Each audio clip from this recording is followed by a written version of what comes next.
Thank you everybody for joining us tonight with Susan Bashinski again with communication compared to participation, similarities and differences. We are super excited about having her here again. We had great feedback, Susan. Last November, you were here with us. Fantastic feedback. People just loved your presentation style. So whatever you did, you're going to do it again. Susan, I'm turning it over to you. Okay. And people are way ahead of one of the slides that I'm going to talk about. Thank you, Heidi. I appreciate your welcome. I feel like it's important for me to say something to you about myself. Not because I'm all that important, but I think that you like to have some framework on which to hang the kinds of things that I'm going to share with you so that you maybe have some idea that maybe I kind of know a little bit about what I'm talking about. I worked in the field of special education for 50 years. I taught kids at all levels. I taught in public schools. My youngest learner was 6 weeks old. That's welcome to the field of deafblindness. And when that mama came and handed me her baby, and I hadn't really worked with kids who have deafblindness, I went, oh my, Susan, you better go back to school. You better learn things because you don't know what you need to know. In public schools, my oldest student was 22. And that was pretty fun. Special ed, all special. I taught second grade 1 year and decided, oh, no. God bless the people who could teach second grade, but it's not me. So I worked in special ed and my oldest student was 22. And that was pretty wild because it was my first year of teaching and I was 21. So that was kind of fun. And then I worked for many years in university training programs and I had students. I think my oldest student was 77. So there you go. We've kind of covered the waterfront. I've taught kids who experience disability that have every kind of label the world can hang on them. That disturbs me a lot. You can tell my opinion about that when I describe that the world hangs labels on kids and they can't unhang them. But for probably 30 to 35 years, most recently, I've worked and focused on kids who experience deafblindness. Worked with lots of deafblind projects. I ran the Kansas Deafblind Project for a while. I live in Kansas City, Missouri now. And the rest of that good sentence is, and I'm retired, yay. And whenever you say retired, you have to say yay, because that's really important. So save that for when you get the joy of retiring. And that lets me do wonderful things like this to work with Heidi and Jen and do some sharing with other folks around the country. So I appreciate your attention. Please do ask questions. We'll try to have enough time to cover them. So here we go. I'm going to share the screen. And I need somebody, please, to tell me if you see the slides. Do you see slides? Yep. Okay, that's great. Now I'm going, oh, that's not great. Let's go to slideshow from beginning. And here we go. I'm going to move this over here. All right. So Heidi gave you the title. If this strikes you as something really kind of funky and weird, I hope it will make some sense because the basic premise I have for you tonight is oftentimes educational teams will, in the interest of trying to promote communication development, they will use switches and voice output devices with kids. And I think that's fantastic. I love that. We're going to try to frame how you can do that. But sometimes I think people get tricked by their own intervention and they'll use voice output switches with kids and they'll think the kids are communicating. And what I want you to think critically about is maybe not. Maybe they're just hitting that switch and they don't know what they're doing other than hitting the switch. And that's a problem. Not that that's a bad thing. And we're going to try to give you some criteria. But if that is all the kid is doing, it needs to be recognized as that, right? So let's get going. That's basically the framework. And hopefully I'll give you some criteria. We'll look at examples. Try to talk about how you can decide when a kid is only participating and when a kid is both participating and communicating, because those really are very important distinctions, okay? So who is here? Some of you who maybe participated in the last session with me last November, Thank you, Luke. I appreciate your comment very much. If you haven't done this already, you knew it was coming. If you look through the slides, it's really great for me to see who's here, what role you play in the lives of kids who experience deafblindness. Lots and lots of interveners, which is what I would expect since this webinar series is primarily for all of you. And I want to say, I should have said this before, but I just get excited and I lose my mind. Thank you. Thank you for deciding that on a Tuesday night, you had an hour and a half where you could step aside from your families, your leisure, your relaxation, and go, I want to try to learn some new skills to help these kids with whom I work. And I appreciate that because you have a lot of ways that you could spend your hour and a half. And I'm grateful you chose to spend it with us. And I hope you find it worthwhile. If not, boy, you give us that feedback. But we're hoping that there'll be some little kernel of something for you. In addition to the PowerPoint that I sent Heidi, you should have access to 3 additional electronic files. One is an action planning form. I'm projecting my own problems, my own weaknesses onto you with this. When I go to conferences or would go to a workshop, if I didn't write stuff down, I would go, oh, I want to do that. Oh, I want to remember that. Oh, I want to order this. And then I'd get home and go, huh, what was I going to do? I was going to do something and maybe I remember something and maybe I don't. So if you have an action planning form, it's so simple. But then if there's a certain phrase or a certain resource or a certain something, make a note on there and maybe that'll help you remember I need those kinds of things. So you have an action planning form. Nobody's going to pick those up. I don't want them. Heidi doesn't want them. Jen doesn't want them. I don't think anybody wants them from you. I hope those might be note-taking devices for yourself and your team. Okay, there's a SPED teacher, lots of interveners. This is great. Keep signing in, folks. I appreciate it. There is a continuum that we will get to last in our session tonight, or it's a summary of what we'll wind up with about how communicative intentionality develops. And that is the key, ladies and gentlemen. Intentionality is the key to whether a learner is participating and only participating, or whether that learner is also communicating.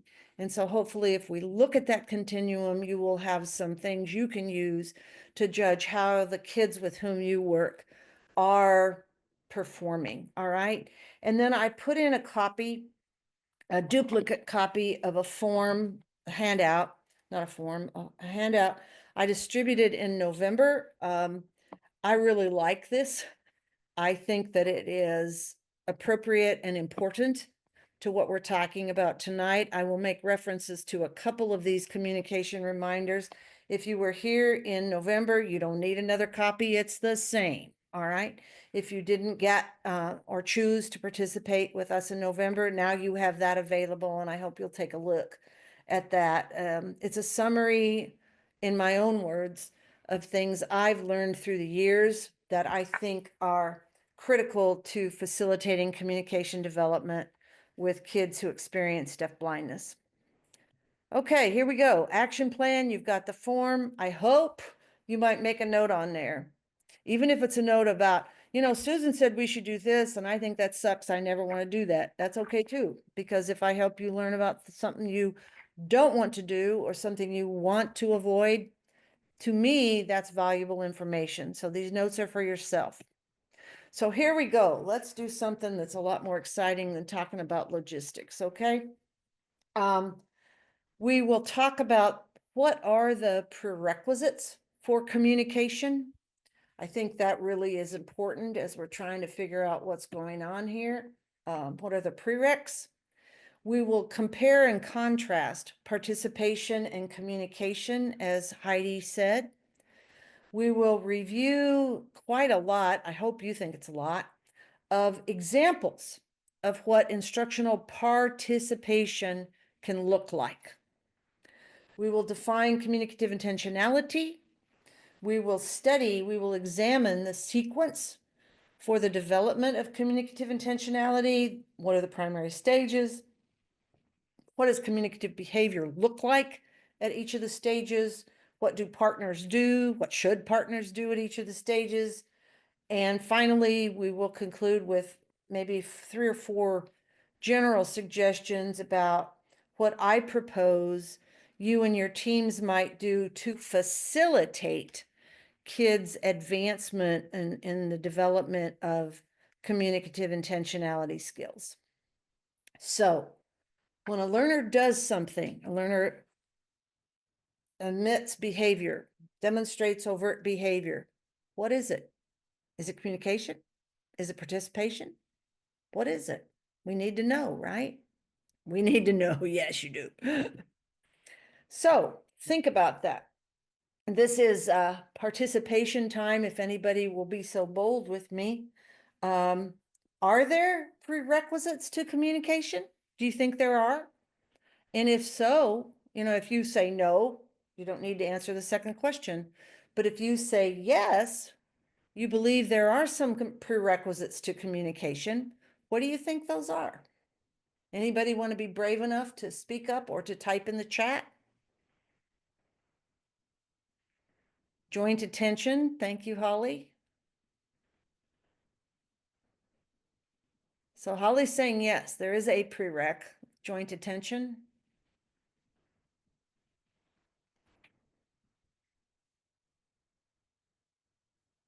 Can you tell I'm a teacher? I'm trying to do the wait time thing. Wait time is hard. Ah, thank you, Halisa. I may kill your name. Some kind of action. You guys are onto some good kernels here. Appreciate that. Gesture. Oh, we love gestures. Some sort of intention. Thank you, Collie. Thank you, Lisa. You guys are really on a very good track, and I appreciate that. I had one time when I talked about this previously, I think I was at a deaf ed conference, and one person in the audience raised her hand and she said, "You have to be a breathing human being." And I really liked that as a prerequisite. And I think that's true. You have to be a breathing human being, but there's a little more than that that is required. And those of you who've participated in the chat are absolutely on the right track. There doesn't have to necessarily be a formal gesture. Trisha, thank you. Rapport. Yes, you guys, about some kind of intention, some kind of rapport, some kind of action, joint attention. The way I would collapse all of those things, and I think there's a little bit of nuance in each of your answers, is you have to be participating. You have to be participating with at least one other person. And I think you guys grabbed that when you said rapport with people. Yes, some sort of intention. Well, I'm going to participate. I'm going to interact with this other person.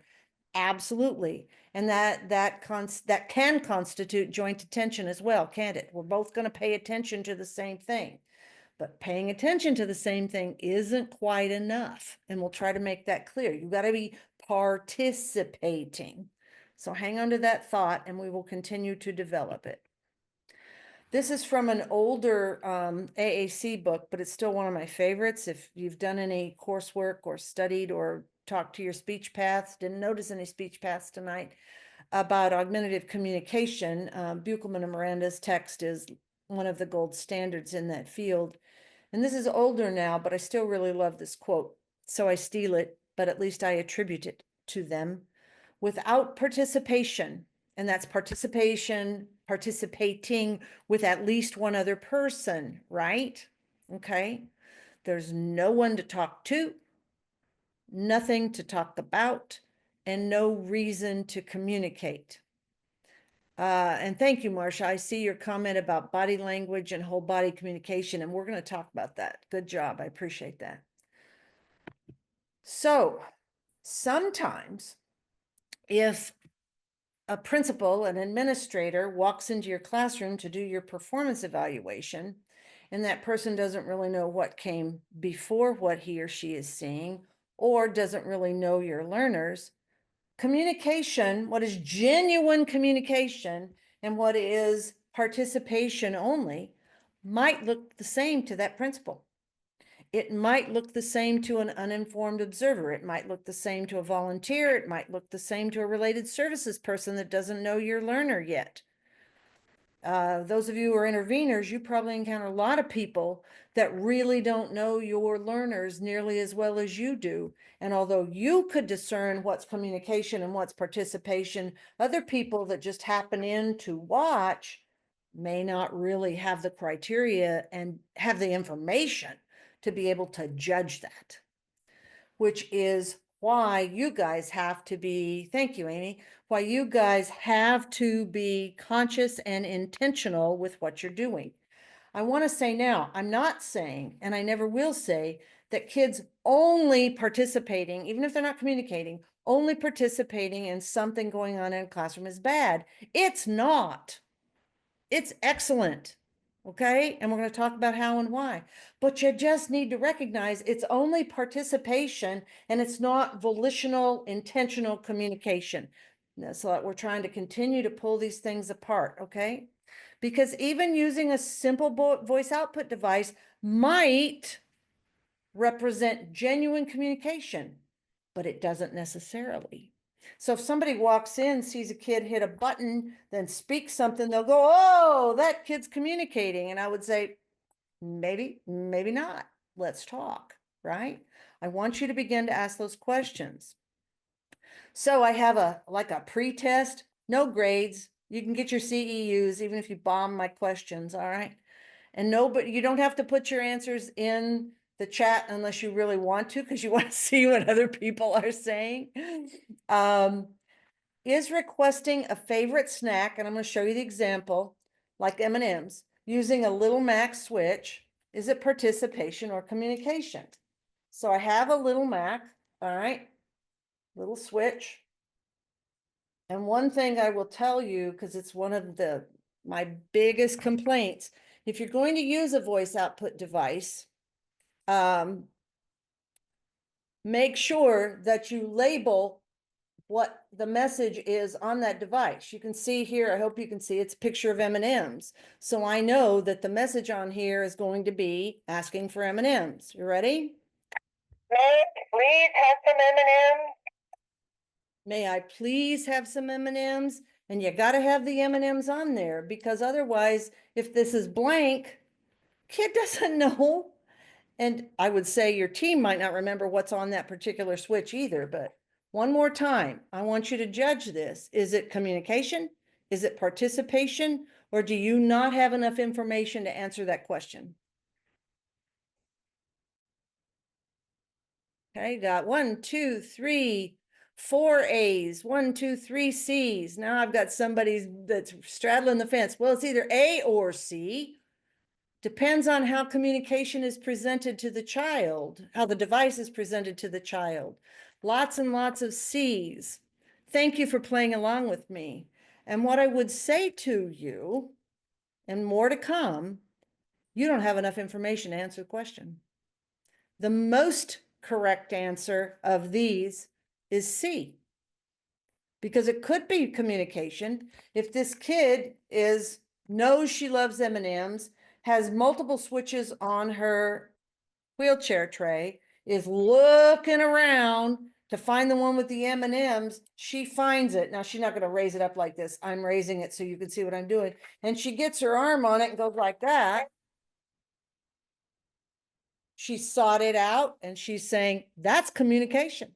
You darn right it is. All right. But let's say you're in those very early stages, like Marcia mentioned, you've got kids who are very, very early in their communicative development and you don't know. And so you're going to try. The kid will like go ape for M&Ms, right? So you're going to say, okay, we're going to have her speak it and she's going to get M&Ms. All right. And so you have this available and you totally physically assist her to put her hand on this. And then you give her the M&Ms, but she really is she's participating, but she doesn't know she's purposefully saying, I love those colored things with chocolate inside, give them to me now. You have put her arm on the switch, you have put her hand on the switch, you've activated with her. That's participation. But by just seeing the action, you don't know. Okay, I hope that makes sense. We're going to come back. We're going to do some more examples. So let's see another one. I've got one for you here. Let me play the example and then you can answer. This is another, it looks the same, but this is a step-by-step with levels. Levels, it has 3 levels, so you can program 3 different kinds of messages and you can program multiple messages on each level. So on this one, you can see I made a target. It's not exactly like Target's logo, but it's my best shot, folks. Sorry, I'm not an artiste. And we put a shopping list, we put mom's shopping list on this device. So the kid is going to activate it for mom in Target. Let's buy plastic eggs for the Easter egg hunt. Chocolate bunnies. I like chocolate.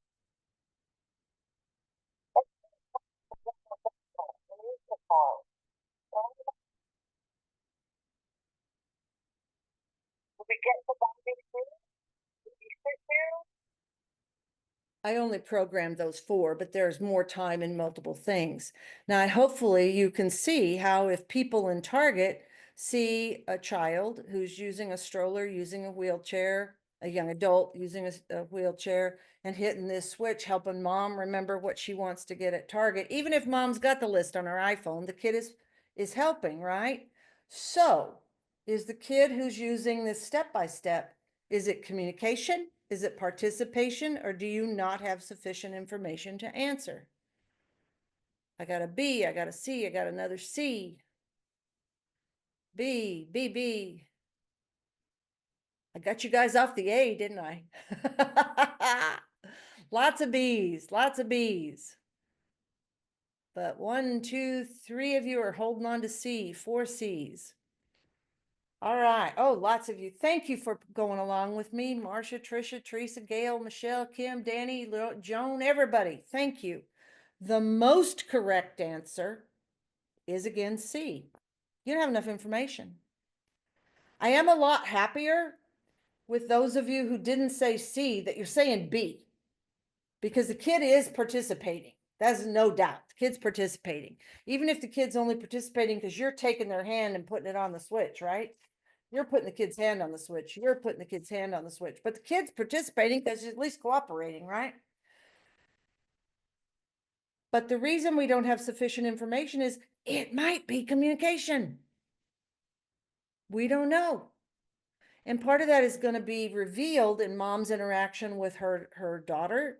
Mom could say, okay, Susan, what else do we need? And if this kid knows, then, okay, what else do we need? Mom's saying, hit again.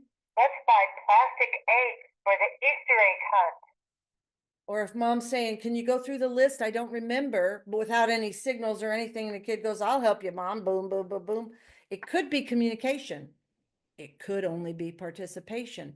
But hey, this is a time when we can say, but even if it's only participation, isn't that valuable?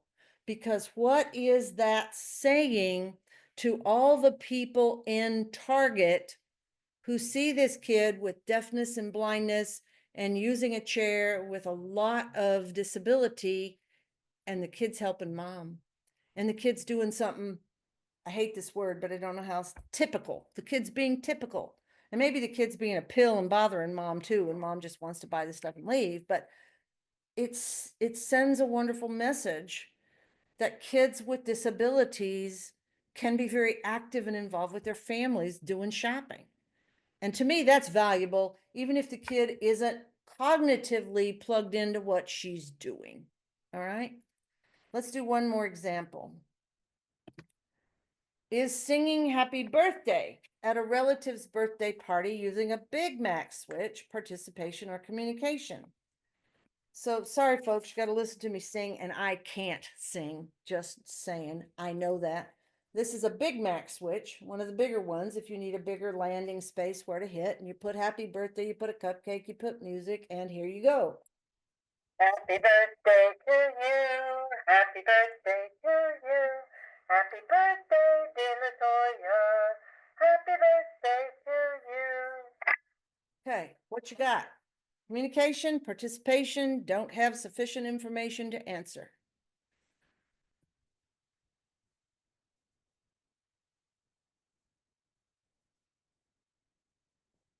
Here they come. B's and C's got an A, B. Boy, thank you for playing with me, folks. B, C, I like this. B or C. Okay, fair enough. C, B, C, B, if he or she did it. That's an important thing to say. Okay, once again, I would say to you, the most correct answer is you don't have enough information to answer that question. You have to know more about the learner. You have to know more about the learner's cognitive level. You have to know more about the learner's level of intentionality. You have to know, is she saying that to get the adult's attention, to get the birthday kid's attention? You know, you've got to engage, participate with a second person. You don't know. It could be when the kid's sitting over all by herself and nobody's around. She's hitting that switch just because she likes to hear music. That's not communication, but it's participation. You don't know, right? But this kind of thing, I think, is a good time to make like a spiral down to a deeper level of important information, that even if a kid is participating, it is so important. I went to a birthday party with a little 5-year-old who has the label deafblind. She's a twin, and her sister doesn't have any obvious disability. And her sister had always been invited to kids' birthday parties. But on this particular occasion, this little girl got invited as well. And we programmed, I got a kid instead of my adult voice. I got a kid, a female kid, because it's a little girl, got to match gender for the voice output device. And we had that little kid sing happy birthday on the switch. And when it was time for the kids to sing happy birthday, the little one with deafblindness, she really didn't have much advanced cognitive development or intentionality. But with help, it was actually her twin sister, how cool is that, that took her hand and put it on the switch, and the switch sang happy birthday. And not all, many of these other kindergartners went, oh, I didn't know Holly could sing. I didn't know Holly could sing. I didn't know she could sing. And look what that did socially for that little girl. The little girl's name is Holly, obviously. Now, is that going to work with 17-year-olds? Probably not, okay? But it made a point that Holly, she could participate and sing too, even if she didn't really know exactly what that was all about yet. So she's participating in a very valuable way because it made the other kids see her differently. And that is what's important. How the other kids see her, that she's not a toy, she's not a doll. And if you work with preschoolers, young children, and a lot of the kids who experience deafblindness, they're little in frame, right? And other kids will treat them like they're a big doll or they're a toy, and they're not. They're a peer. And getting to see that kid as a peer is so exciting. And I think that's really important. So what we're going to try to spend the rest of our night on is examining participation and communication so that you will be more confident in which one kids are doing. How are communication and participation the same? All right, I think they're the same in all these ways, and there's probably more. Both can utilize assistive technology. Both can utilize, talk, Susan. Both can utilize switches. Both can utilize voice output device. That's great, all right? Neither communication nor participation is device specific. You can use all different kinds of devices to have kids either participate or communicate. And as the song example should have made the third point, they can both significantly impact the learner's classmates' perception of her. And you know, perception is so important. Both communication and participation are social processes. That's absolutely true. One of these two, either communication or participation, can be a bridge to the second one. Which one can be the bridge? Which one bridges to the second one? Got any brave volunteers or type in the chat? Please? Going once, going twice. Yes, thank you, Renee. You're exactly right. Yeah, Laura, you got it. Participation bridges to communication. You have to have participation first, and then it can bridge to communication. That's excellent. But they're very important ways these are different. And as I read these, I want you to decide, please, again, nobody, you don't have to turn this in, make notes for yourself, or else give the answers and remember what you think. One of these two, participation and communication, one of these two is directly linked to level of intellectual and skill development. Which one do you think it is? One of these two, communication and participation, can be prompted through full physical assistance or other levels of prompt, but can be fully prompted. Which is it, communication or participation? And one of these two signals some kind of expectation for future skill use, okay? One signals expectation for what you think those kids are going to be able to do. So if you've thought about that, here are the answers. Communication is directly linked to level of intellectual and skill development. Participation can be fully prompted. Communication cannot. And one signals some expectation for future skill development, and that's communication. So hopefully that again, we're just trying to continue to differentiate these and solidify their ideas in your mind. So let's take the next 10 minutes or so to try to dissect participation a little bit more and talk about what legitimate instructional participation might look like, okay? It developmentally occurs before communication. Somebody answered that. Yeah, 4 of you, Elizabeth, Danny, Laura, Renee, thank you. That is absolutely right. Participation, I know I said this before, but it's important. You can totally physically assist it to help kids visually, visibly participate so that other people in their school, in their class, in their community see them differently or might begin to see them differently.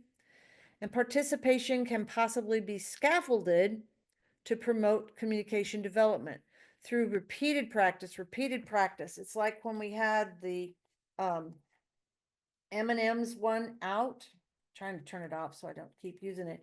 And as I say, you keep making it available so that every time the kid hits it, you're going to give them some M&Ms or Oreo cookies or whatever it is that the kid just like loves, because you have to have really high interest, high preference. That over time, if you do that enough, it's going to start to connect. And it's going to, the light bulb is going to go on possibly that, oh, I don't know this from the kid's point of view, and they don't think of it in these words, but it's like, okay, I don't know really what's going on here, but if I hit something, I get something I like to eat, so let's try it. And they'll explore and they'll experiment, and then ultimately they'll hit on this, and repeated practice will help develop skills. And the trickiest thing about participation, in my mind, the trickiest thing is lots of times, and interveners, I would bet every one of you can identify with this. We don't know, right? We don't really know how much a learner is processing. And how much the learner is processing is what trips this over into communication. And we don't really know because you can't see that receptive understanding. You have to infer that. Okay? So let's look at some examples, all right? So we're going to look at functional examples, social examples, and academic examples, okay? So what would be some functional things in which kids could participate? Well, like we said, you could do a whoops, sorry. You could do a shopping list for Target or the grocery store or anywhere else. Mom needs a shopping list, all right? Or the request to have your favorite snack, like your M&Ms. You could also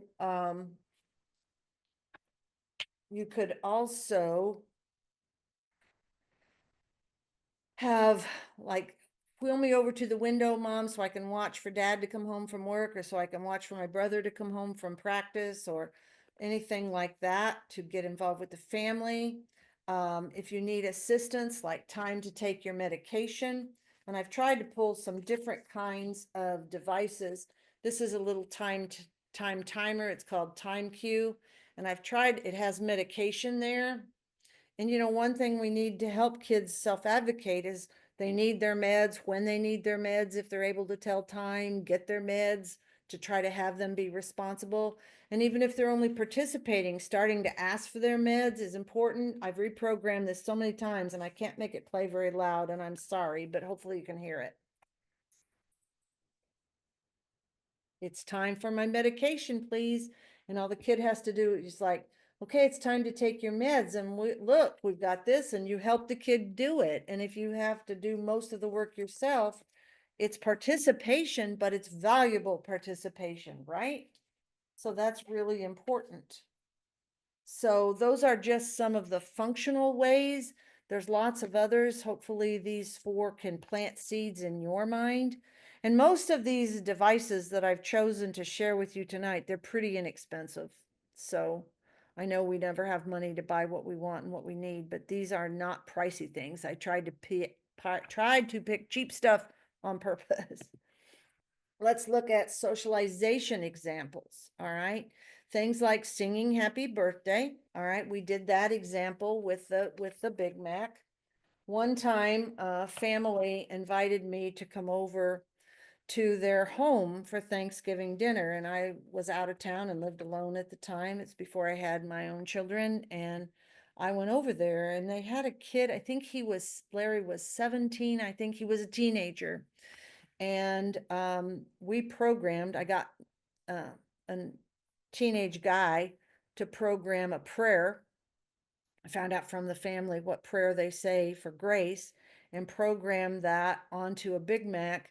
And when it was time for prayer, I helped Larry get his hand on the switch so that he said the prayer too, offering thanks at mealtime.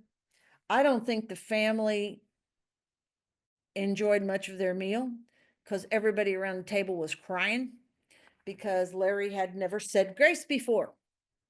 And or else they enjoyed the food more than they'd ever enjoyed it before because they saw Larry in a new way. I don't remember, but I remember everybody was crying. There wasn't a dry eye in the house, and Larry thought it was funny. He was laughing and everybody was crying, so that was pretty fun.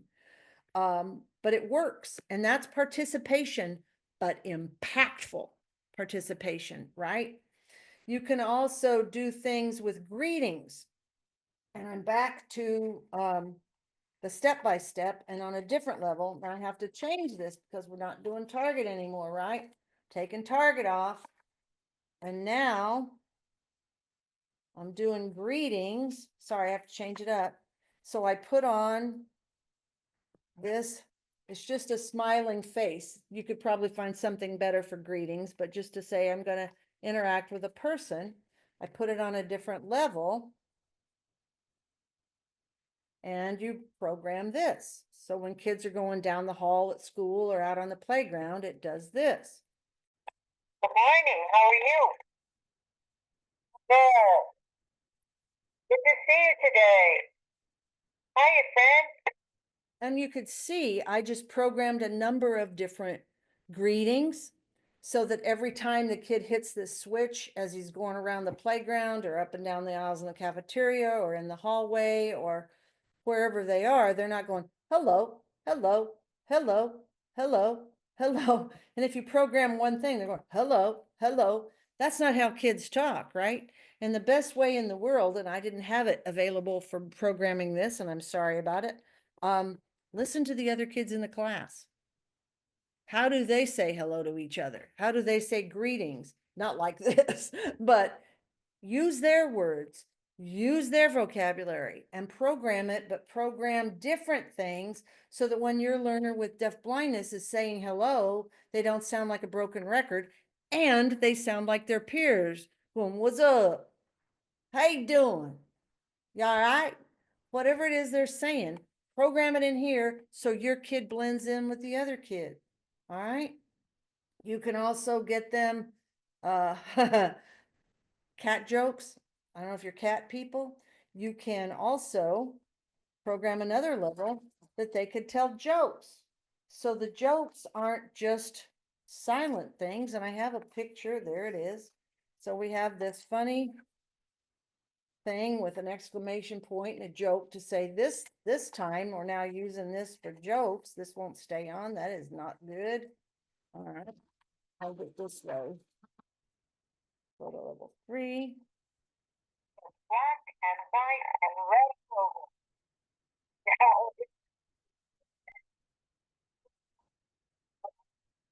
Okay, you get the point. So you can program jokes, multiple steps of jokes. And again, the whole point to this kind of thing is the normalization, not one of my favorite words in the world, but it's perception. It's how is your learner perceived by all the other kids and all the other family members and all the other people in the community. And you all know enough to know that's important, right? You know that that's important. So before we leave this, asking peer to read a new book. I have another one of those. I think you've got another, since I made it, I might as well show it to you. All right, because gives you an example of something that's wrong. This is a picture of me and my son, and he's holding a book. All right, and the message says, this is me, Christopher. My mom's in the picture too. We went to a bookstore vacation. I bought this book. Did you read it with me? okay. Now you could set that up on a step-by-step, so there has to be an activation for each step as opposed to one story. And that's an example of how you can have a multiple step story, all right? And I see your question, Amy, I'll get to it in just one second. But there's one thing really wrong with this example. Does anybody have an idea of what's wrong with this example? It's bad. I have the picture on here of my son, Christopher, and he introduces himself and he says, "Hi, I'm Christopher, blah, blah, blah." And the voice is a female voice. It's my voice. Exactly, Trisha. The voice needs to be a male voice if it's for a male student. And if you can match ethnicity, if you can match age, it's even better. But for goodness sake, if it's a male, use a male voice. If it's a female, use a female voice. I didn't have anybody here when I was trying to get this stuff ready, but it gave you a chance to test me. All right. Amy asked, what was the name of the one about the meds? The switch is called a time cue. Time cue, it's by attainment. Somebody asked, so this is let me do the last set of examples and then we'll get to the rest of questions, okay? We've got some academic examples, and you can have kids announce words for a spelling test. So on this one, another switch. This is a step-by-step, so you can have multiples, all right? And it says language arts, probably could be something better than that if you want to do just spelling. But again, I tried to make these as realistic for you as I could. And here we go. Would you like to eat an apple for snack today? And then the kids write apple, right? The second word is banana. I don't like to eat a banana. Do you? Peach. My mom says the outside of a peach feels fuzzy. My mom says the outside of a peach feels fuzzy. With that, you can see whatever the spelling words are, and the kid who's announcing the spelling words to the peers who have to write the spelling words down for spelling tests might know what's going on, but doesn't have to. It's just a participation thing, and they're helping the teacher give the test, and they're doing spelling, and they're hearing, and it's a way to tell, like, I love bananas, I don't like apples. They can tell things about themselves to their peers. You could use a similar device to drill addition facts or social studies, any factoid kind of stuff. You could provide directions for peers for a morning meeting. Get your notebook, get your carpet, get your backpack, get your shoes for gym, whatever. You can do lists of things. You can have kids assist with lunch count or milk.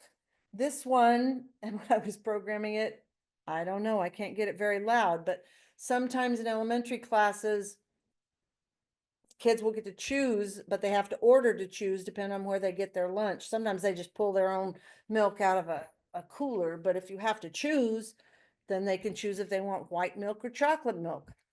This is called a Go Talk 1. So I put, this kid wants chocolate milk. You could have figured that out through a choice activity with the kid, and then you program it. So when the teacher says, okay, how many of you want chocolate milk? The kid can hit the switch. Again, I can't make it any louder. I'm sorry. I'd like chocolate milk, please, is what I programmed. And that's a way for the kid to participate rather than the teacher simply going, oh, Susan always wants chocolate. Well, whatever.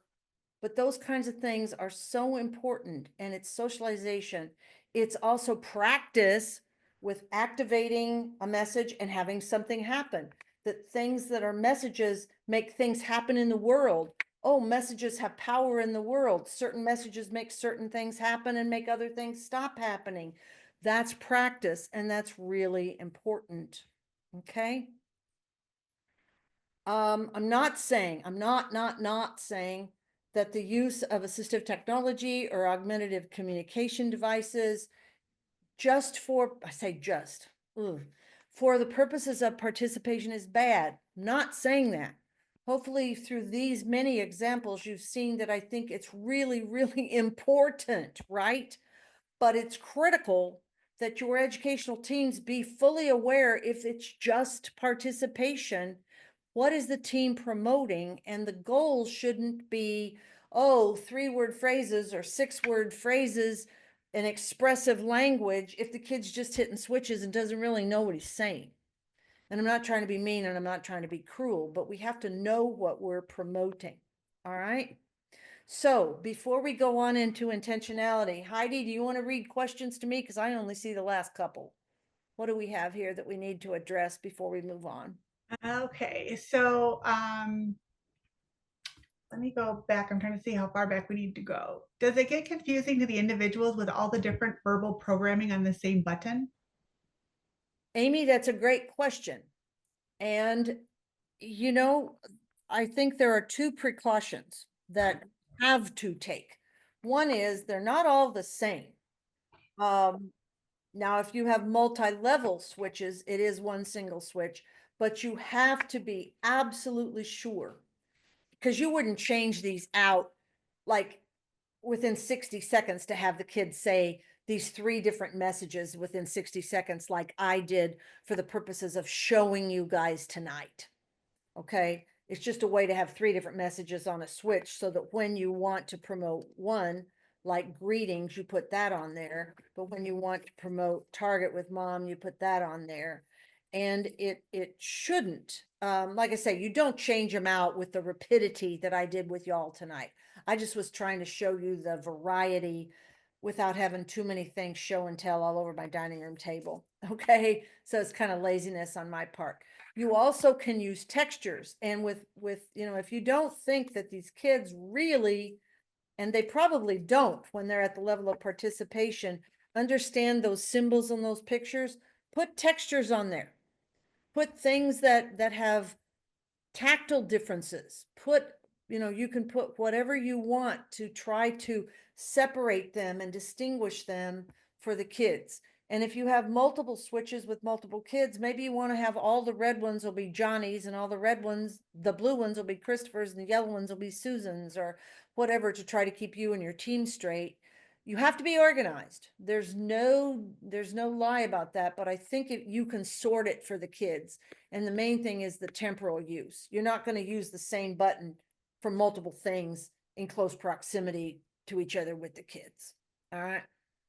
Yeah, I think that sort of addresses the question too. How do you organize so many switches in their space? Yeah. And I get really upset. The thing I would say don't do is I have seen teams that will have one switch, and like they'll, in morning meeting, they're going to have the kids sing happy birthday.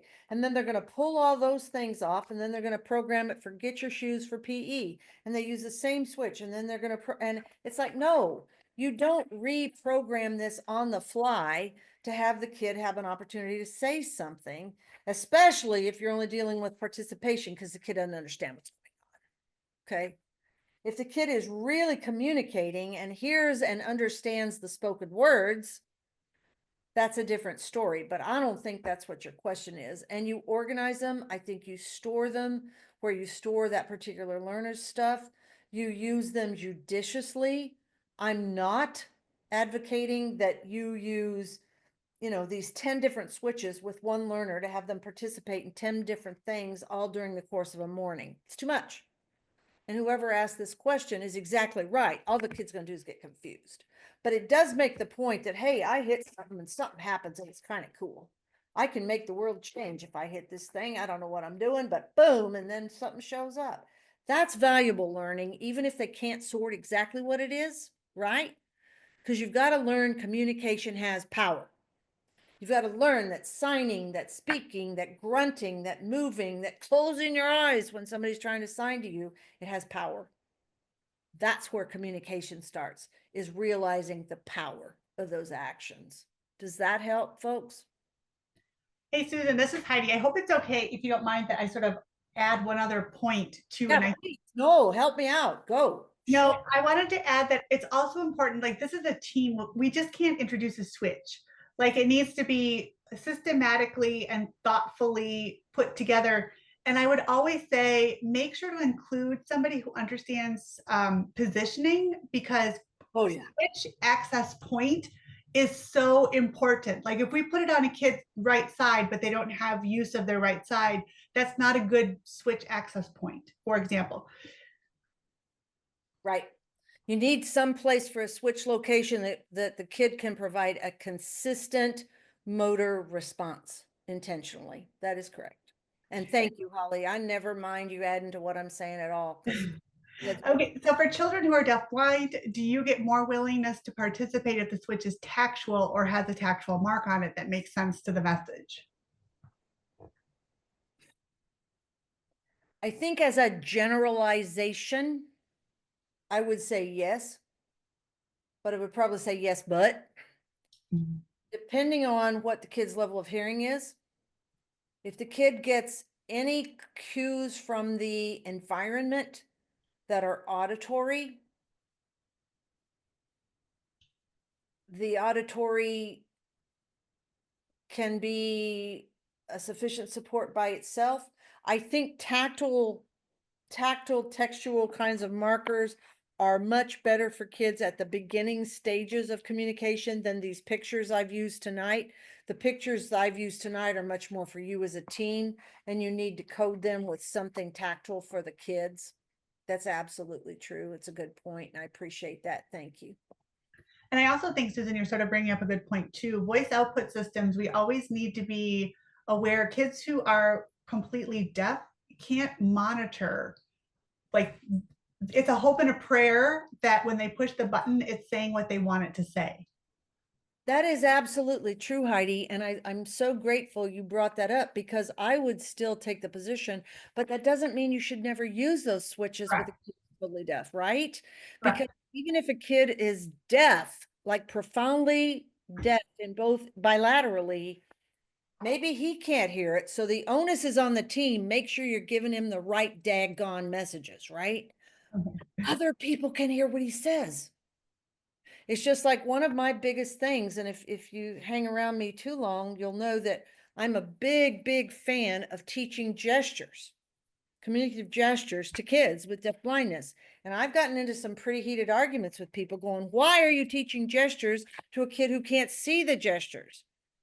And I'm going, because all of the kids' communication partners can see them, even if the kid can't see them. And it's a lot more acceptable to me to have kids gesturing, or gesturing, or gesturing in conventional ways than having them just resort to idiosyncratic behavior or signs when other people don't know signs. Gestures are conventional in a society. And so even if the kid using them can't see them, the partners can see them and they're valuable. And I would say the same thing with a voice output message. If the kid is totally profoundly deaf, he can't hear the message, but the partners can. We just have to be careful with how we use them. So thank And you. then we need the partners to be able to use a communication system back with the student that the student understands. Absolutely. 100%. Okay, That's so communication reminders on your communication reminder sheet. I don't know the number, but that's on the reminder sheet. Thank you very much. awesome. For participation, is it easier to program it in an AC device or different buttons?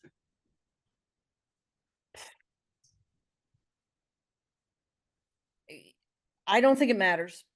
I think the things that matter are availability, and many AAC devices have multiple cells, multiple levels. They're much more sophisticated. They're much more expensive. I tend to go with single message switches or tri-level switches just because they're cheaper and you can make your initial impact by spending less money. They also are not as fragile sometimes, but you can accomplish the outcome you're targeting with either one. I don't think it matters. Okay, and Karen asked, do you think a 5-year-old deafblind child would benefit using switches if he is totally deaf with limited vision and communicates using ASL? He wouldn't be able to see the picture on the button. Again, Or I would say, he would be able to see. again, I would say to you, yes. It's not going to be that particular child using that switch, that voice output switch would garner all of the input from it that you did. You saw the picture, you heard the message, you felt the activation because that has a feedback. He might not get all of that, but he might get 2 of the 3, or he might get 1 of the 3. And then in combination with other things and other people's reaction, he's getting more than if he's sitting there passively during a lesson and not doing anything active, not doing anything overt, right? So you just need to know that as you build the program, the instructional program, he gets this piece of visual stimuli from here, and he gets the response of the people when they hear the voice output message, even if he can't hear it, but then he's got to know what he's communicating. So we have to give him some way to get feedback with what he said. So you have to piece it together like you're piecing a quilt. But that doesn't mean these shouldn't be used. It just, I believe doesn't mean that. It just, you have to build them as a part of the whole picture. Does that make sense? I think so. Karen, if that didn't clarify it, please drop something in the message in the chat. Marcia wanted to share that she uses tactile communication devices that she has seen be used and helped make at a school for the blind. It gives more meaning with the student is able to see and feel at the same time with these tactile communication devices. They take objects and glue them to a wooden background piece along with a written word on them, along with the braille attached to these wooden tactile pieces. And then they are designed differently and each have a different color for the background to show either location, action, subject, and so forth. Yeah. These different colored and designed tactile wooden communication pieces help children with low vision. Exactly. And what Marcia has done with that description is she's just described an object cue communication system. I would say that is a full-blown object system, object cues, and there are packages where different schools, different companies will sell commercially available object cues. Texas School for the Blind and Visually Impaired has a big set that uses the different background colors, different background shapes. There's a 3D printed version. There's lots of different versions on the market. There's also people that choose to make their own, but that's an object cue system. And that is absolutely true. But if you're really using object cues, you're definitely building communication. You're not just building participation. And that's an important intervention for building communication. So, okay. Are we ready? Can we move on? Linda? There are 2 more that just popped in. The 5-year-old boy that she mentioned earlier, the one who is deaf with low vision, attends a school for the deaf and the blind. Many members of his team are themselves deaf. Okay, that does change things, Karen. You're absolutely right. So the members of his team who are deaf, they're not going to benefit from the spoken messages. But once again, I think with selective application, if there are members of the team who are not deaf, I think they could be used in those situations. This leads you to what I believe, and my research has told me this and supported it, and my practice has supported it. I'm an absolute, complete believer in multimodal communication. And that is, kids need to be taught how to read other people's body language, facial expression, signs, gestures, words, sounds, all of those things they need to use. All of those things they need to use: signs, words, objects, pictures, to whatever works in the situation. I don't need 7 ways to say, give me a Diet Coke, please. I need a couple. Okay. So I need English, spoken English, and then I need a picture of a Diet Coke so that if I'm in a foreign country where they don't speak English, I can get a Diet Coke. But I don't need 7 ways to say that. But I might have different ways to say other things. And you build a communication system. And to me, it's not only speech, only sign, only voice output, only object cues. It's you take from each of these classes of intervention possibilities to build what that kid needs for every contextual situation. And I think that sort of addresses the last sort of comment. Is my experience has been that the student has to understand the concepts around them, around what the device is saying, or he doesn't really know what he is communicating, and it's not useful for his learning. So if a student is totally deaf, the voice on the device is not useful. Again, I would say that that's part of the important distinction that I'm trying to help elucidate for you tonight. I wouldn't say it's not helpful. If the kid can't hear it and doesn't know what he's saying and doesn't understand the concepts, he's not communicating. That is true. But he could be participating, and participation is valuable. It's just valuable in a different way. It's like when I said Larry said the prayer with his family at Thanksgiving. I'm not trying to be cruel. I'm not trying to be mean. He didn't know what he was saying. He didn't understand the concepts of giving thanks for this meal. He didn't understand the concepts of grace and prayer. But he knew he was doing something that made his family be excited, and he was doing what other people were doing. And that to me is valuable. So you don't have to understand all the concepts, all the symbolization, all of the potential meanings and secondary and tertiary meanings to participate using these textures and buttons and voice output. You don't have to understand them to participate. And the reason I chose to go with the voice output devices is because in the majority of situations, now the School for the Deaf, where many of the staff are deaf, that's an exception, and you're right, and you got me on that one, and good for you. But in most situations, most of the kids, the vast majority who have deaf blindness, they work with teams and go to school with kids and have families where the majority of people aren't deaf. So they can hear those messages and appreciate the fact the kid's participating with the other people in that setting. I hope that makes sense. And I really do feel committed to that. I'm not trying to be contrary, but I really do think that's important. Yeah, and Kim points out another reason that labeling switches is important, is for participation for other staff to know what the IP does. Absolutely. That's the main reason, to be honest. That's the main reason you label them with pictures for kids who are just learning participation, because they don't understand those pictures. If you put textures on them, it's a different thing, but you need that key, if you will, for the staff members. You absolutely do. And Amarsha seems to be agreeing with you and saying that really sort of by using ASL, pigeon sign language, English language, tactile sign language, like using all of these different forms of communication with the student and with through the devices can increase and improve their communication and language skills at the same time.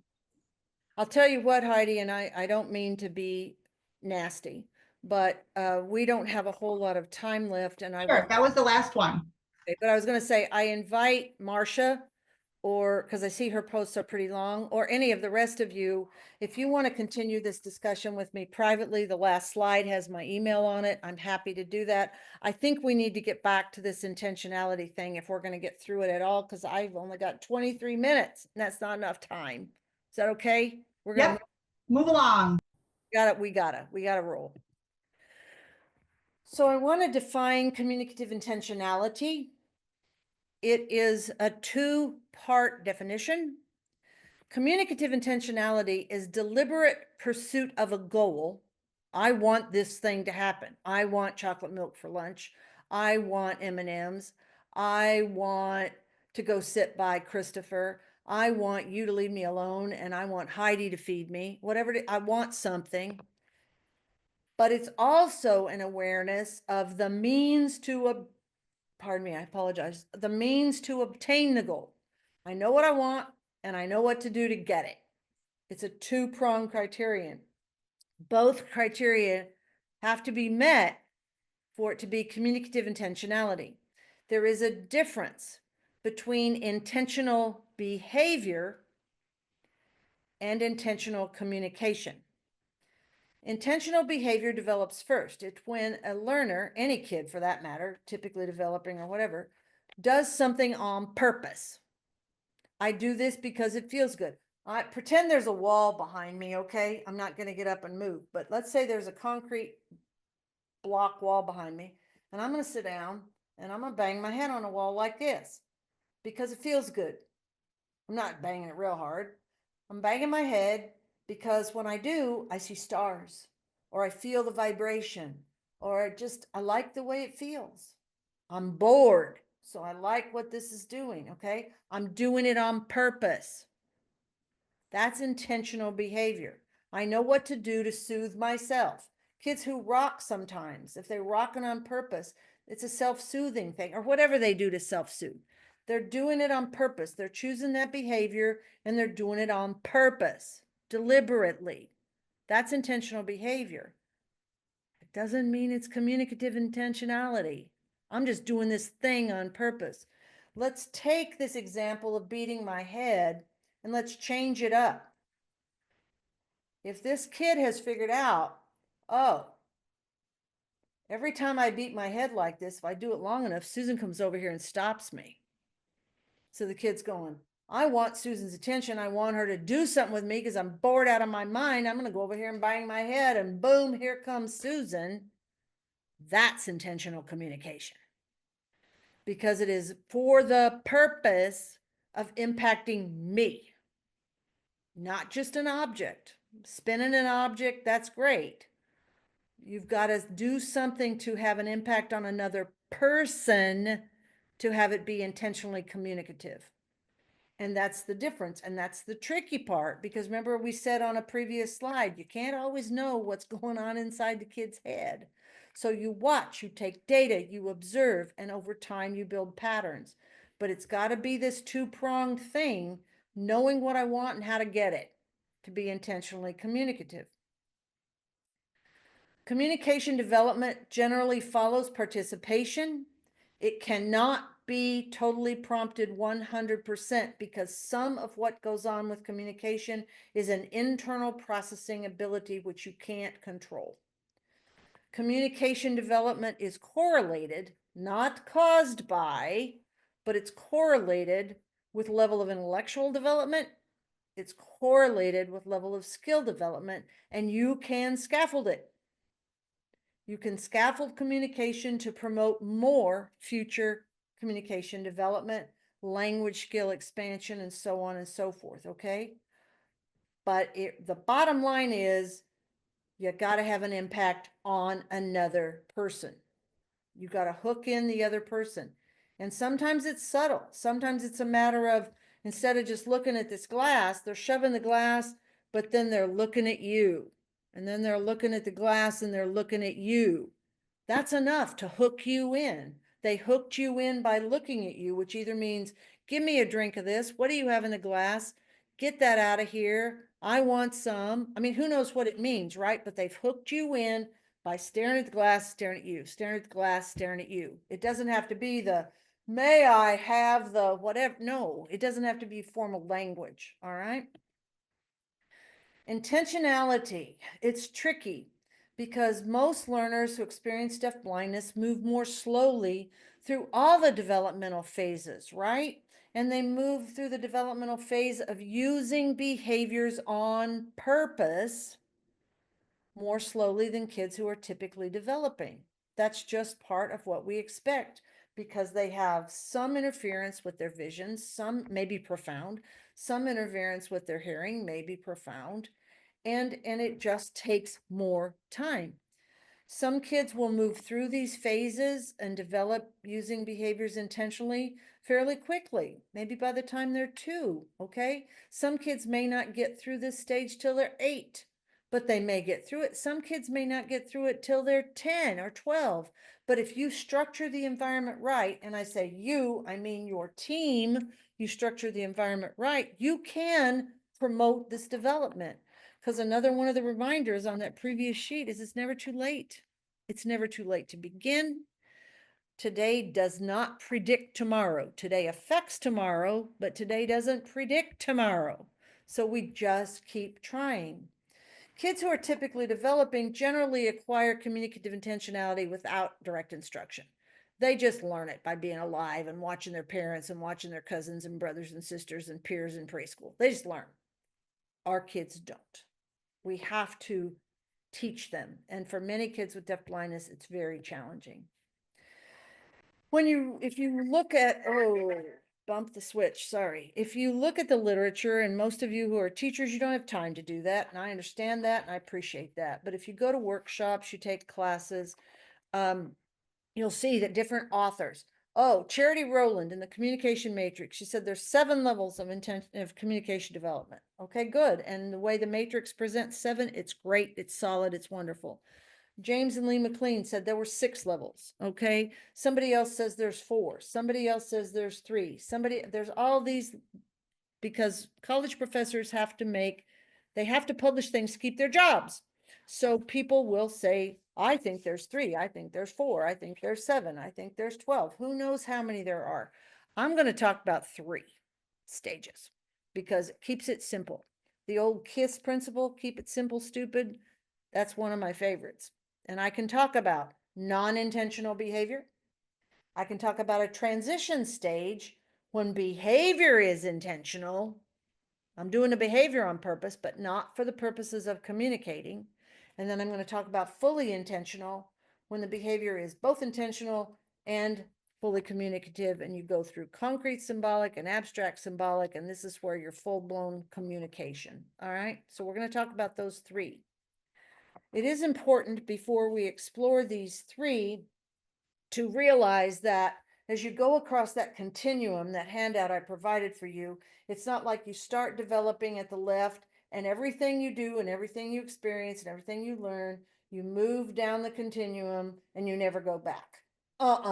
No, it goes up. And when you're in a familiar environment with a familiar person, you might gain skill, but then you go with a new teacher in a new school or a substitute teacher or people that you don't know and you're scared and you slide back and then you function down here and then you learn and you function here and then, whoa, you get sick and you find it's up and back and up and back and up and back so that kids communicate or participate all over that sequence. And a shift from one level does not occur overnight to the next level. It's not like a kid goes to bed one night and is non-symbolic, non-intentional, wakes up the next day and boom, he has transitional intentionality. No, it's situational, different partners, different contexts, different stages of health, different all these things, and practice. And gradually over time, we move from left to right on that continuum and kids develop in skills of intentionality. They're not differentiated by distinct boundaries. I do have color boxes in that handout, but there's not lines dropped because it's not non-intentional, 100% separated from transitional intentionality. Totally, it's not. They blur, okay? Because it matters by partner, it matters by context, it matters by all kinds of things. And kids, all kids, to be honest, but especially kids with deafblindness, they demonstrate skills at multiple points along that continuum. So because they demonstrate skills at multiple points along the continuum, we do this 3rd thing down here.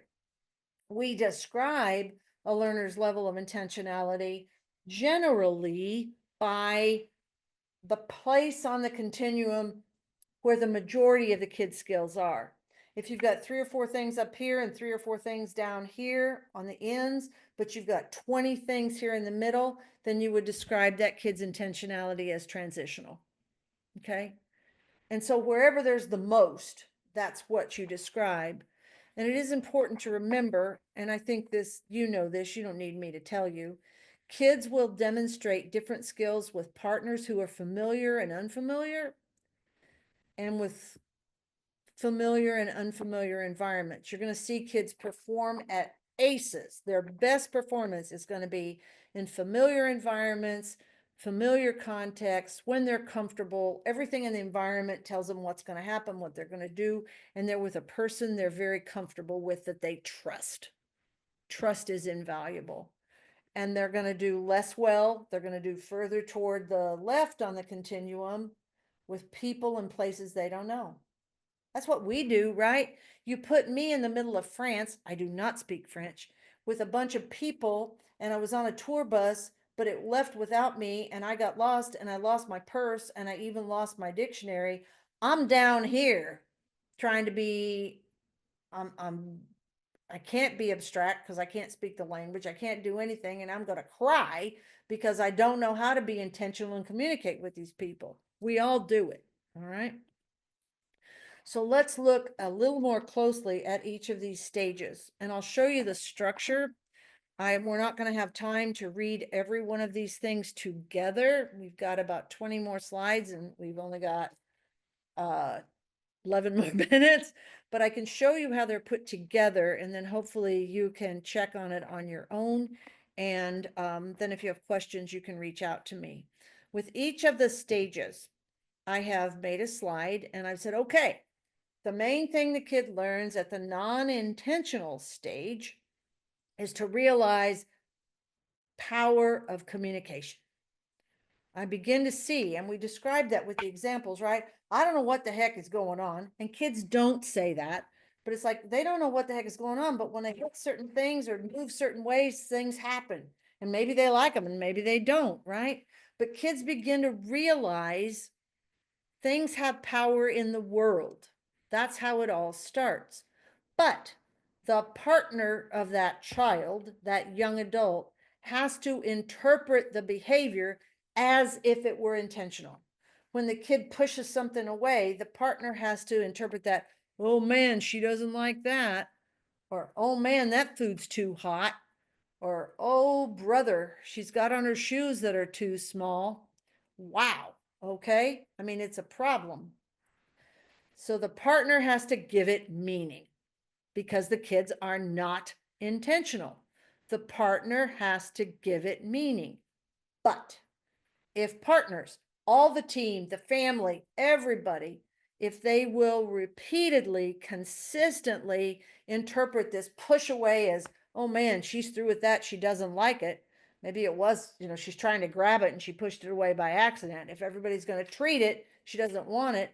And everybody interprets it that way and voices, you don't like that. Or you say you don't like it, with sign, whatever. That will shape intentionality over time. So you've got a definition of the stage, and this is what the behaviors, the learner's behaviors, is what they look like. And at the non-intentional stage, they're typically very idiosyncratic, unique to that kid. Nobody else uses that particular behavior to do this thing. A kid was beating on the TV when I was at his family's home. He's beating on the TV, and getting all agitated. His brother got up, changed the channel. Kid was fine. That was his idiosyncratic way of saying, I don't want to watch this show. I want to watch something else. Brother knew that.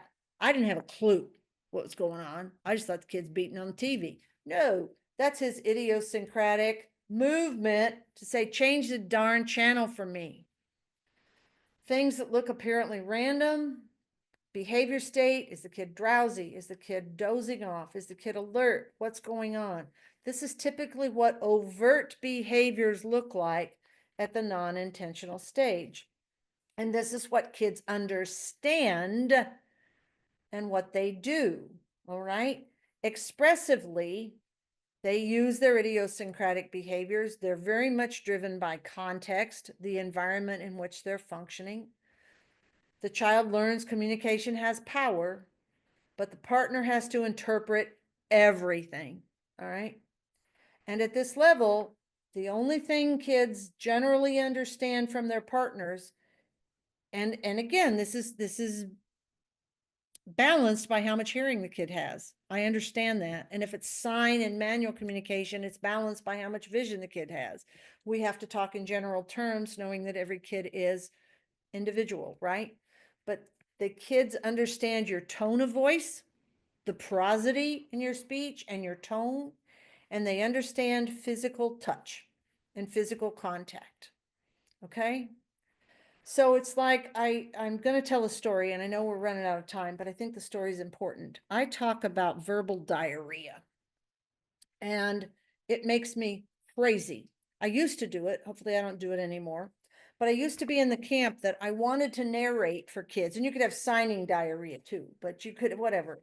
And I'm going to, okay, it's time to change Linda's diaper. So I want Linda to know what's going on, right? So I say, okay, Linda, we're going to change your diaper. You ready? Okay, let's take off your seatbelt. Okay, we'll take off your seatbelt. You ready to get out of your chair? 1, 2, 3, up. Here we go. Let's walk over to the table. Okay, I'm going to put you down on the table. You ready to go down on the table? 1, 2, 3, let's go down on the table.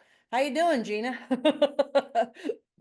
We're going to go down on the table. Okay, we're going to have to get your diaper. Okay, here's your diaper. Now let's lift up your hips, pull down your pants.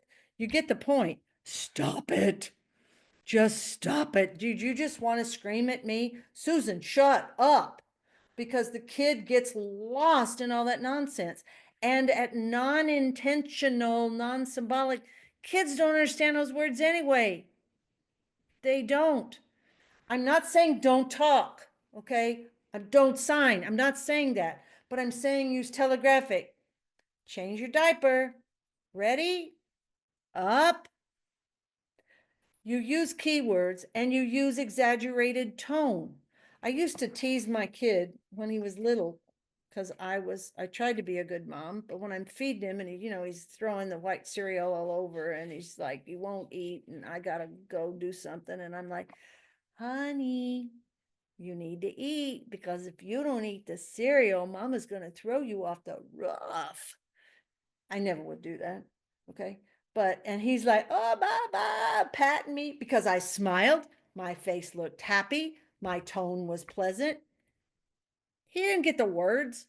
And I'm sure that if I'd yelled at him, I did not do this, point made, look at him and go, I love you. He would cry because my face was mean. My tone was mean. Kids don't get the words at this level of development. Transition. Okay, it's set up the same way. Kids know they're deliberately engaging in a behavior. I'm banging my head because it feels good. And partners can use the context to try to derive meaning from that behavior. The behavior is under the learner's control. It might or might not be conventional. It might be idiosyncratic. This banging your head's not very conventional, right? But it's not used to get anybody's goat. It's not used to get anybody's attention. It's not used to communicate. It's just, I'm doing this thing because it makes me feel good. I'm doing this. I'm poking my eye because I see stars when I poke my eye. I like it, whatever it is. The learner still does not realize she can use her behavior to influence another person's behavior. I'm starting to do things on purpose. My behavior is not random. My behavior isn't controlled by, am I sleepy? Am I awake? Am I drowsy? It's starting to congeal, right? It's starting to make sense to me, but not for the purposes of affecting somebody else. This is what happens expressively. We're starting to see some intentionality emerge with familiar partners in familiar contexts. Things start to get purposeful.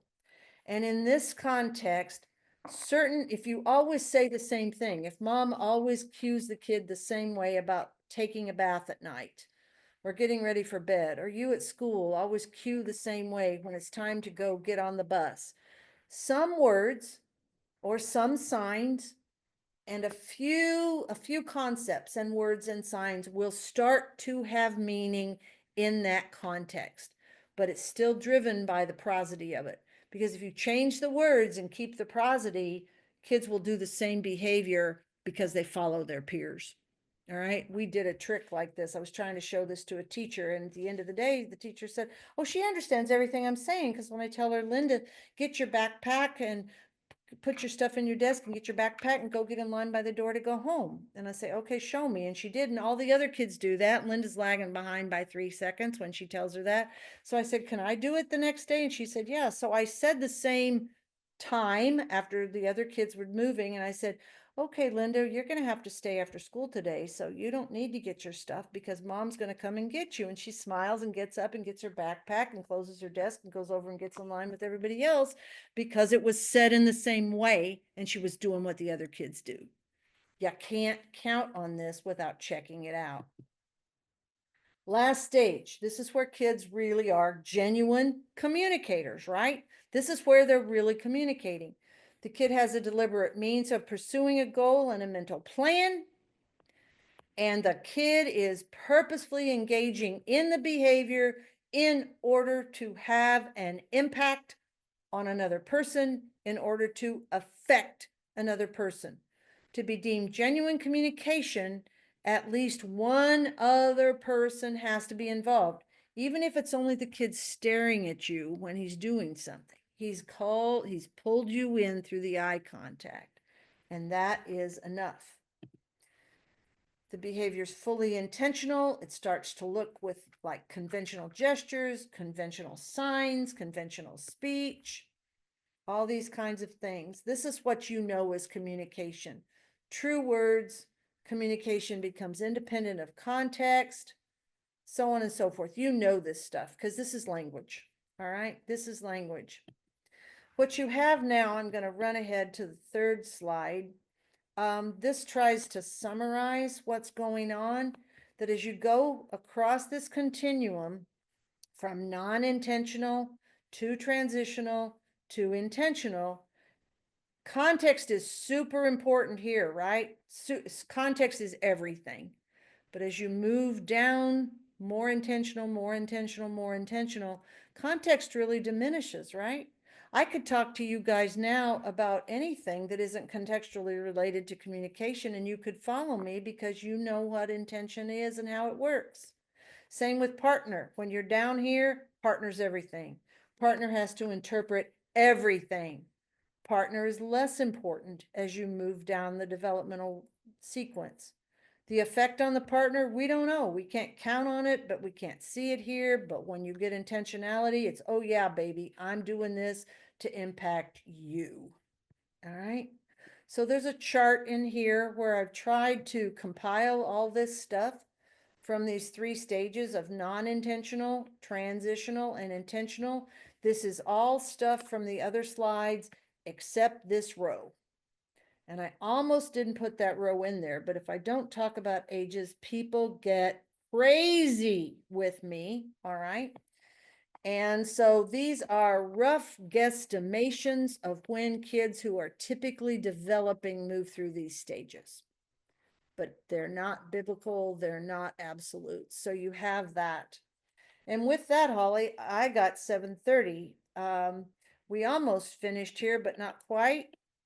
I've got the summary. There's 4 things of what team members should do. Do things with your kids, not for them. Get them actively participating, even if it starts like the switches we started tonight.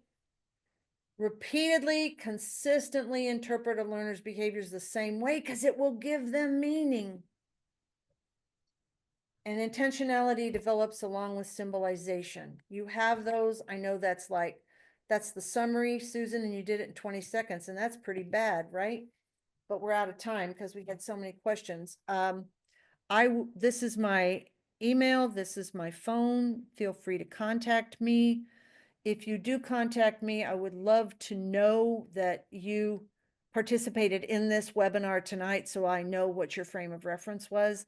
And Heidi, I'm gonna shut up, but if anybody wants to stay because of questions, I can stay, but I understand you've been at work all day and you want to go home too. And now I got 7:31 and I apologize for that, but I was trying. Thank you all. I think you left your contact information. So if anybody wants to follow up with you, you can have a Yeah. discussion with them. That way, thank you, Gina and Keith. They can, I'm more concerned about the interpreter's time. I want to be. No, and I respect that as well. Keith, Gina, thank you. I think Gina had the part when I was going. You know what? Gina works with me, so I probably give her some practice in like what do we call that, auction style talking. Oh yeah, love it. So it's up to you. I'm ready to sign off and go. I'm ready to. Everyone's just saying thank you so much. Once again, I learned so much from you. Thank you. This was very informative. So no, you are welcome to sign off. I usually stay on just because Jen and I will talk about the recording and what we need to do from that. So The one thing I do want to say before people start going, unless they already have, thank you. I said it an hour and a half ago and I want to say it now. I really mean it. You had a lot of ways you could spend an hour and a half on a Tuesday night. I hope you found that there's something you could take. I'm grateful for your time. I'm grateful you care enough about the kids you support to try to learn new things. And I appreciate you. And I thank you, Heidi, for this opportunity. and I also like to say, like, the moment that I understood that transitionality was like the aha moment, that was like a turning point for me when I was working with kids. Yeah, and it was this little girl, and we were in the classroom, and she was independently mobile, and she walked to the bathroom, and the teacher said to me, she's telling us she has to go to the bathroom. I said, she's not telling you she has to go to the bathroom. She has to go to the bathroom. And so she goes to the bathroom and you're following her. I said, so you're going to eventually get to where she realizes that when she goes to the bathroom, you're going to follow her. But I would really love it now if we can get her to come to you and tell you in some way that she has to go to the bathroom. But her behavior is intentional, but her communication is not intentional. Exactly. So you've got to start pairing it with this crap and sticking this stuff in front of her, and get her to make that connection. Because once she can make that connection, her communication can take off. It could. It would absolutely. And that was just for me, that was the aha moment. There was another one I had. The other one was where I was like, oh yeah, that's what this is. Because I use the communication matrix. So the intentional behavior, unintentional communication is where I would get tripped up all the time. It's tricky, Heidi. It's tricky. I think it's tricky. And so there was this little boy and he had a hat and he kept putting it, just laying it on his head. And so then his teacher said, he's telling you he wants you to put his hat on. I said, he's not telling me that he wants me to put the hat on his head. He is telling me that he wants the hat on his head, but he's not telling me that he wants me to help him or he wants me to be involved. He's not hooking you as No. the second enabling person. He's just, I like my hat. Yeah, I want it on my head. I'm interacting with stuff. I'm like, if I let him get mad enough, it might be the hook. Like almost like letting him continue to not be able to put it on right. That could be the hook. Oh, you want me to help you? Let's put on your hat. Tell me. On, hat on, hat on. Get him to take your hand and take the phone is now. Yeah. Anything. And to get him to take your hand, even if you are moving his hand on your, anything, but you've got to model that he's got to hook you or it's not communication. That's the point. Yeah. You can have participation, you can have him doing things on purpose intentionally, but it's not communication if he's not trying to send a certain message to you. That right there is what this hour and a half was about. Thank you very much. But when you see it happen, it's like, aha, I understand intentional behaviors, unintentional communication, but sometimes the next step is labor intensive. Oh my God. Every one of those steps can be. It can be. But But I think with your example, Heidi, I think you're doing, in my opinion, you're doing a beautiful job of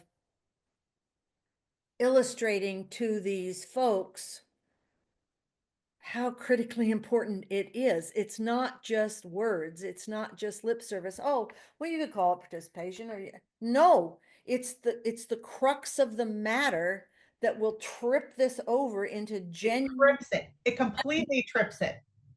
and you got to have genuine communication before you can ever develop language and emergent literacy and reading and you have to. Yeah, I agree. That was always, I said, that was the one, if I could get them to have intentional behavior, unintentional communication, I said, we can shape that, but we have to not just accept it as it is. We Yeah. have to encourage the next step in order for it to be communication. Absolutely. We do talk to ourselves, Yeah. but we want them to communicate with others, like with a communication partner. Because even if you talk to yourself, you're not communicating No, person. because I It's don't want them to myself either. like, you know, if a tree falls in a forest, does it make a sound? You know, but you don't. You have to hook in another person or you're not communicating. Yeah, my boss is giving me the, hey, the interpreters need to go. I'm not paying them anymore today. All right, so quit paying. Sorry. Thank you, Gina. Thank you, Keith. You guys are great. Thank Appreciate you. Heidi, thanks for the opportunity. Appreciate Yeah, it. thank you, Susan. See you again. Have a good week, everybody. Thank you for Bye. your time, all you participants. Appreciate you. Bye. The WDBTAP logo is displayed and reads WESP DHH, Wisconsin Deafblind Technical Assistance Project, WDBTAP.